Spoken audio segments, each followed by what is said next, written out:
Hi guys, I'm Darren, and in this video we're going to be taking a look at the new flagship radio from FrSKY, the X20 Pro.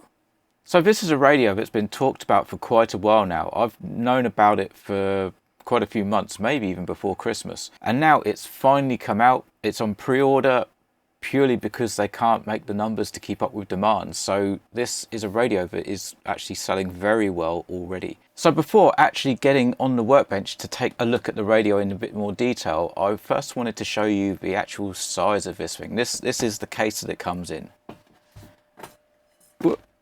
This is the X20S. So you can see it's a significantly bigger box, but not as much as maybe it looks. It is quite a bulky box. It is quite heavy, but it's a premium case for a premium radio. We need to remember that this radio I saw on Hobby RC costs around £860. In America, it's around $1,000 as far as I know. So this is a premium level radio. So let's have a look in the box. So this is a nice quality case. This is all aluminium. It's absolutely solid and it will look after your radio. In the front there are a couple of clips. We just open the clips and then the radio is revealed. The whole case has got foam protecting the radio also. There's no gimbal protectors on this because it's all in this solid case. It's not going to get damaged when it's in here. So let's have a quick look at the accessories. So first of all we get a card which will have links to the manual, and we also get this product information and assembly card. So unit number, serial number, and some information for actually getting support. So that's quite a nice little touch. Next up we have the regular strap. Now this is the same type of strap that we've been getting since the Horror series. It's a nice wide leather strap. Next up we have an accessory box. In here we have two external antennas. Well, these both look like 2.4 gigahertz. There's not actually any labeling on there. We have the keys for the case, which is pretty important. And this little fabric adapter is, some people prefer to put the fabric through this loop and then clip onto the fabric. So there's the two options for the strap. We also have a USB-C cable, and this actually looks like a really nice quality cable. It's quite thick, and that is the accessory pack. So the first few radios are actually getting a laser engraved plaque to go with the radio. I can't remember the exact number, but I think it was like the first 400 radios, maybe 500. And they will get a serial number of the radio. So this is radio number 017, so the 17th radio ever produced. And yeah, this is just a nice little plaque, which has a little LED inside to make the radio glow. And finally we have the radio itself, so time to lose the case. Oh, stickers in the bottom. How can we forget about stickers? So as far as the case goes, this is a solid case. The only thing I'm slightly disappointed about compared to the standard cases is there's not an area in the lid where you can actually store stuff. So potentially that's this area here. I may even cut out and put a little door on it. But yeah, that's one thing I really like about the EVA cases, is there's a flap for storage in the lid, which is great for antennas and stuff like that. But there is a lot of space in here. There's about, what, 60 millimeters deep, this foam. So there's plenty of opportunity to cut a little storage space, maybe 3D print something that can glue in here and give you extra storage in the case. So that's the only downside I can really say about this case, is the loss of space, which would have been nice for storage. But other than that, it's absolutely solid. Yeah, it's a case. So before I change the camera angle to get it closer to the desk so we can take a better look at this, I just wanted to do a quick side-by-side of the two radios because people will probably ask about that. So you can see here they are very similar. When these plastic side cheeks are on, the radios are basically the same size. So basically it is just a flagship for this X20 line, and at the moment flagship for the FrSKY line completely. But everything is the same size, the screen looks the same, the casing is the same, All these dials are same position. This is an early model, so I believe the more modern X20s come with this dial anyway. This is an early version, but everything else, it looks the same. The shape of the switch inlays is different. I actually think this looks quite nice. It's a bit more of a trapezoid shape. It looks a bit more, I don't know, sort of rugged, military. It looks quite cool. The other difference that I've noticed is the gimbals. On the X20S you have the rotating gimbals, which you can see my gimbals are rotated. I quite like it. This doesn't look like it has that option, which would be a shame. Other than that, on the front, the only other difference you can see are these additional trim switches. So everything else on the front of the radio is the same. So let's take a look on the top. And from that angle, you can just about see the other difference, which are these two buttons. So on the back, there's two latching buttons. So these are basically two-way switches, same as this. You can also see that the sliders look different. These ones, they come forward. These ones, they go backwards. But there's a scrub screw on the front, in this case, which allows you to take them off and turn them around to whichever way you prefer. And these, they add nice quality. These are actually aluminium as well. So on the back, you can see that the only real difference are these switches here, and this is like a leathery type material. It's quite nice. It feels a bit more premium than the rubber. But other than that, physically, they are very, very similar radios. The only other thing that we can compare is the weights. Ooh, yeah, so let's say about 100, 120 grams difference. Right, so we're at 0. 996 for the X20S. That's without that little plastic thing, but I'm sure that doesn't really make much difference. And we are at 1081 for the X20 Pro. So we're looking at 90-ish grams difference. So it's not actually as heavy a difference as I expected. Okay, so now I've got the camera zoomed in, we can take a slightly better look at all this. You can see the other difference between the original X20S is these are using the trapezoid switches, whereas the original used the circular ones. People didn't really seem to like those switches, so the X20s all use these trapezoid switches now. I had no problem with the circular ones, but yeah, these do feel nice. They are high quality switches. There's no question about it. These just feel quality. The pots, I would say they are reassuringly tight. You're not going to accidentally move these things, and they do have a nice detent, and that's on both sides. Very nice feeling pots, and a nice detent as well to find the center. It's so nice having the sliders back around this way. The reason for the reversible sliders, if you used to fly with an X9D, then the sliders were this way around. It was changed around the X10, I believe, and the sliders came out the front, but it's just what you're used to. So this is back around the way of the X9D, and both have a very nice detent in there as well. Trim switches, they feel the same as the X20S, which again were decent switches. The actual trims for adjusting the control surfaces are in decent positions, and these additional trims would be used for, I don't know, tweaking stuff in gliders, or if you're using a flight controller, you can use these for changing menus, stuff like that. They're in a nice position where it's actually really easy to just move it with your thumb.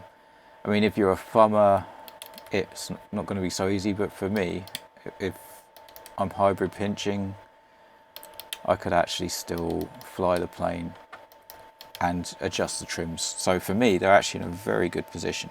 These buttons are the same as on the X20. Actually, God, they actually feel like they have much better feedback. Just everything about this radio feels better quality.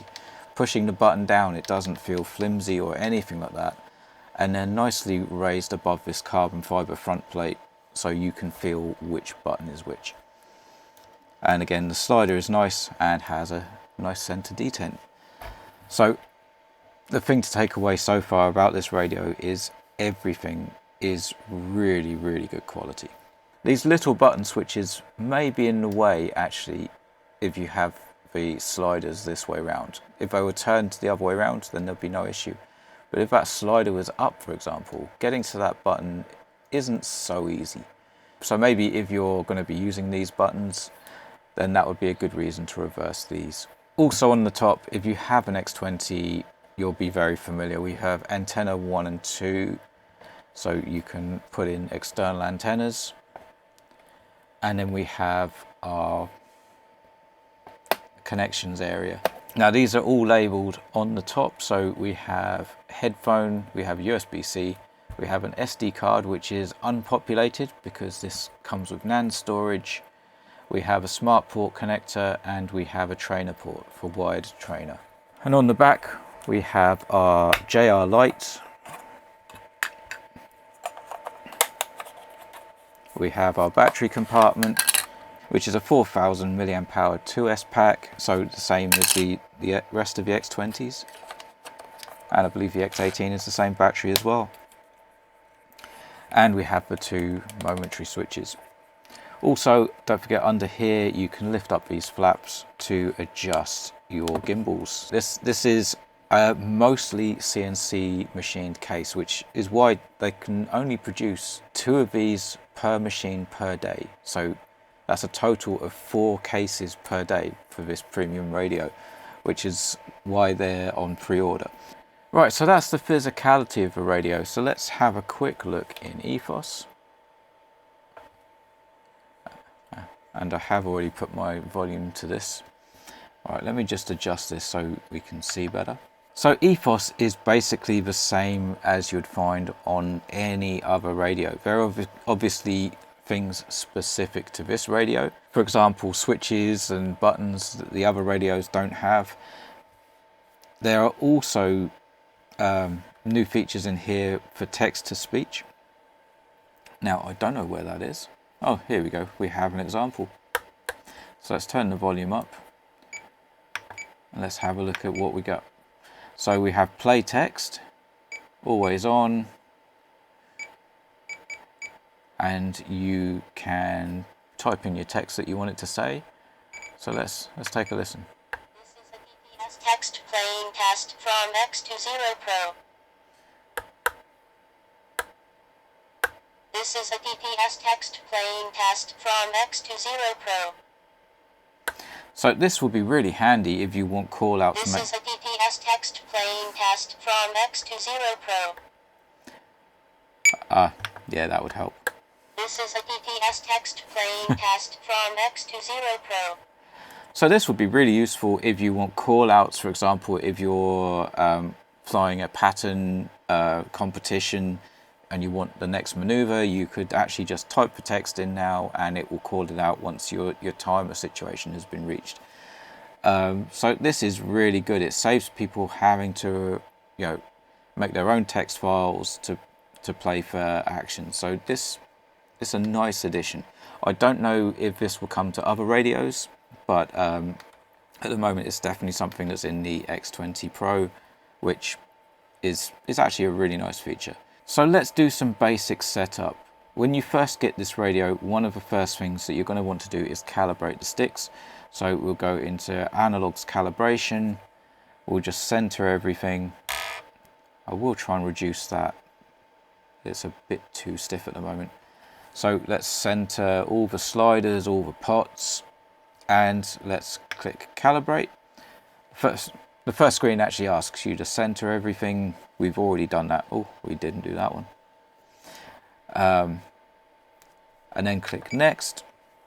Now let's just move everything. And I tend to go gently until I just feel it touch and then go back the other way. This is so that you don't over calibrate, meaning that you don't get the full range of movement if you're just lightly moving the sticks. Right, so everything's been done. Calibration is okay, so let's just check everything out.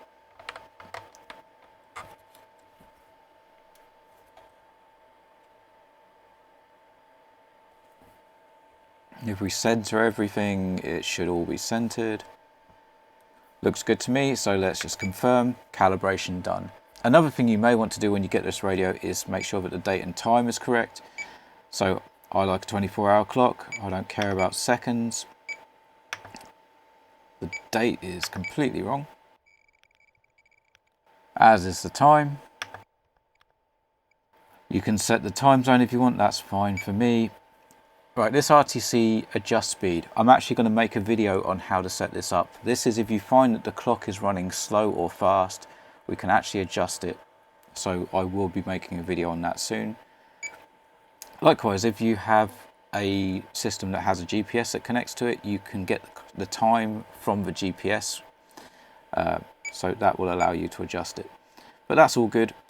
We're correct for the moment, so I'm just going to leave it there. But we'll just have a quick look in the model menu, because another thing that is different on the Pro is the number of systems that this thing can use.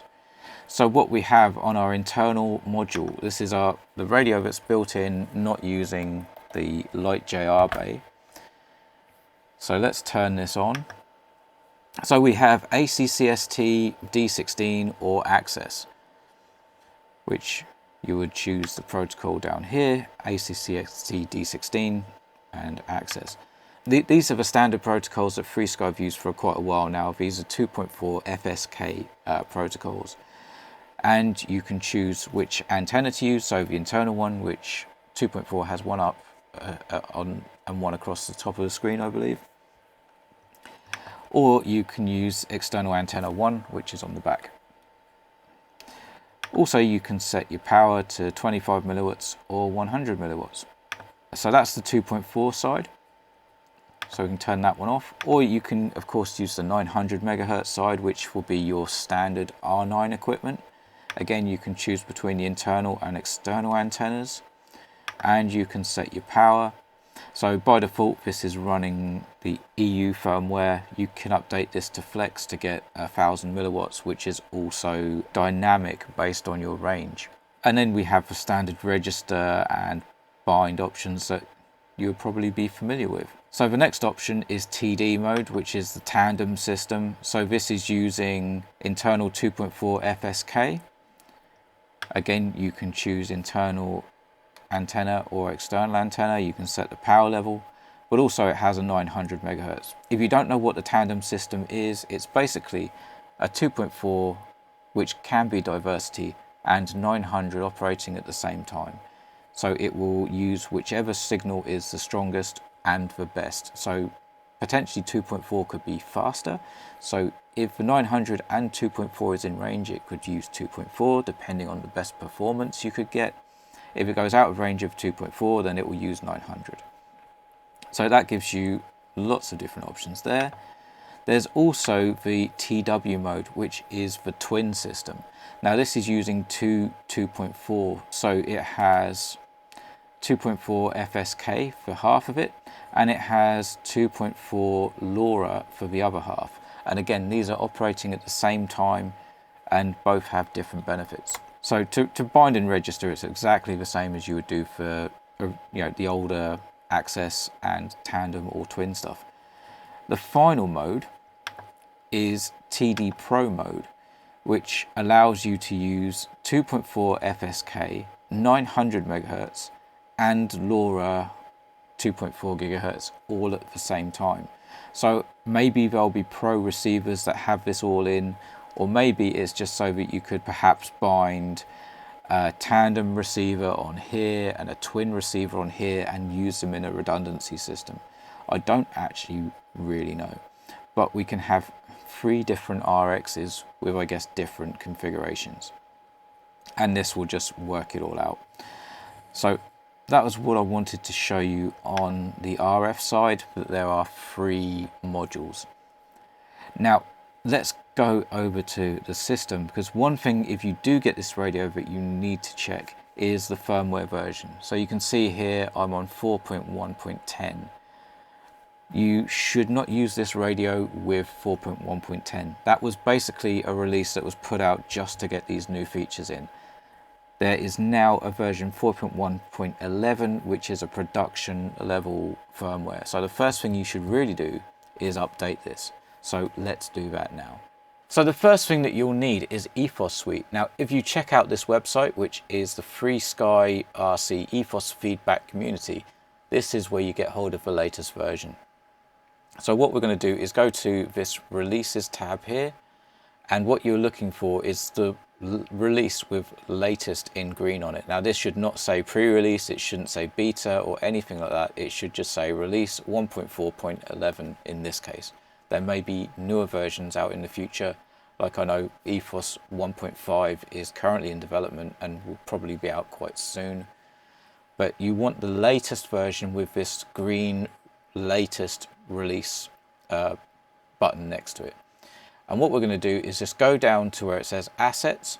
If this is closed, you just need to open it up.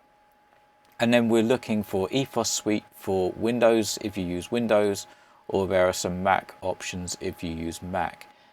Unfortunately, there's no Linux option, so hopefully that will be something that FrSKY add in the future.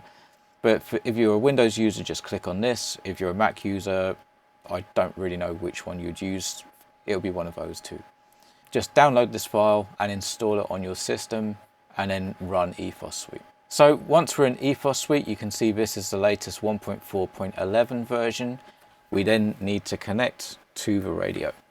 So the first thing to do is pull back the little rubber flap and then plug in the USB-C. The next thing that we need to do is go to ETHOS Suite and click the enter button. At this point, we'll get a load of drives popping up on our computer, and you can see now they actually are labeled. So this is something that FrSKY have started doing, which I suggested to them a while back, is to actually label the drives so it's easier for people to know what's going on. So we have radio, which is the NAND storage, and we have flash, which is the flash area on the processor. So this is going to be around about 8 megabytes. Yep. So we don't need this one. We can close that down. Actually, we don't need either of them, but this is the NAND storage on the radio. Let's see how much space they actually give you. So this has actually got 8 gigabytes of NAND storage, which is about the same size as the SD card companies like FrSKY usually provide for free. So you could use this and not need any SD card whatsoever. But what we're going to do is perform an update. Now we're going to go to this ETHOS tab here, and it's going to find the versions that are on the radio. So the bootloader is correct, but we can see there is a newer version of our firmware. It actually gives us the radio internal storage size there as well. If you've not used this before to perform an update, let's take a quick look. So we have a branch. We're always going to be using stable. The pre-release and nightlies are purely for testing stuff, so don't touch that, leave that on stable. And the version should always be the latest version. There's only 2 for this radio, because I guess that's the only 2 that were supported for this radio. So we're going to use the latest one, 4.1.11. This area here allows you to choose the audio languages that you want to use. So I'm only going to be using English, so I only have that checked. And from this option, we can choose whether we want to write everything, just write the firmware, the bootloader. I just leave this on write outdated components. Then it will only update what it needs to, so it's a quicker update. Then we just click this button here. It will then take care of everything for you. It's switching into bootloader mode. Then it will download the firmware. Don't worry about these popping up, it's just because it's reconnected to the drive in Windows. But it will just download everything, install it on the radio, get everything updated for you. I'll come back once this is finished. Alright, so there we go, update has been successful. We can close this down. You can see everything is now up to date. All is good, we can use our radio. Right, so back on the transmitter, if you've just done the update and you're still at this screen, don't worry. All you need to do is unplug the USB cable and quick press the power button. Next up, we'll long press the power button. And we're back where we started. But if we go into System, Info, you'll see that we're now on the 1.4.11 ETHOS. So we are updated, we're using the latest version, and we can get on and enjoy our new radio. Okay, so that's our first look at this radio done. Now, I have some experience already using this type of radio because I've been using the X20S for a while, and I'm happy with the quality of that radio. and how to use it, all that sort of stuff just works fine for me. Having said that, this radio is like the X20S on steroids. It's much better quality, so this thing can only really be better. Of course, the proof is taking it out and flying with it, but I wanted to get this nice unboxing done with it all shiny and new. As far as it goes, I just don't see any problems with using this radio at all. As you may have noticed during the video, I am very impressed with the quality of everything on this radio. Are there any downsides? Well, yeah. Personally, I would have loved to have seen the gimbals be able to be rotated like you can on the X20S. I personally have actually found that to be a benefit to my flying. Not everyone has, so I can understand why it's a feature that wasn't perhaps included. But for me personally, having those gimbals able to rotate was actually a brilliant thing. Other than that, I didn't actually fly with the cheeks on the X20S, but having this in the hand, it just feels nice. There were people that had problems with the ergonomics of the X20S, but for me, I think this thing feels, it just feels great. It feels solid. It feels like it's going to be reliable. So yeah, I'm optimistic with this radio, let's put it that way. So the final thing to talk about is something that's popped up in a couple of the groups that I've seen, and that is it worth the extra money over the X20S for the X20 Pro? So just taking a quick look on Hobby RC, because they have both radios in their listings, so the prices are going to be comparable because it's the same vendor. The X20S is £433 and the X20 Pro is £855. So we're looking at an increase of £420 between that radio and that radio. In fact, you could almost buy two of these radios for the price of that radio. So it is a significant difference. And what are you paying for? You're paying for much better quality hardware. You're paying for the CNC machine case, which, don't forget, this is quite an intensive manufacturing process. They can only build 2 per day per machine. So it's not the same as something that's injection molded in seconds and you can produce lots of them cheaply. To actually produce the case for this radio is quite an expensive task on its own. So you do have a big improvement in quality. There's no doubt about that. You do have a couple of extra features. You have the extra buttons at the back, you have the extra trims, you have the text to voice. But other than that, as far as the features go, there's not a lot of difference between these two radios. That's why I say it comes down to personal preference.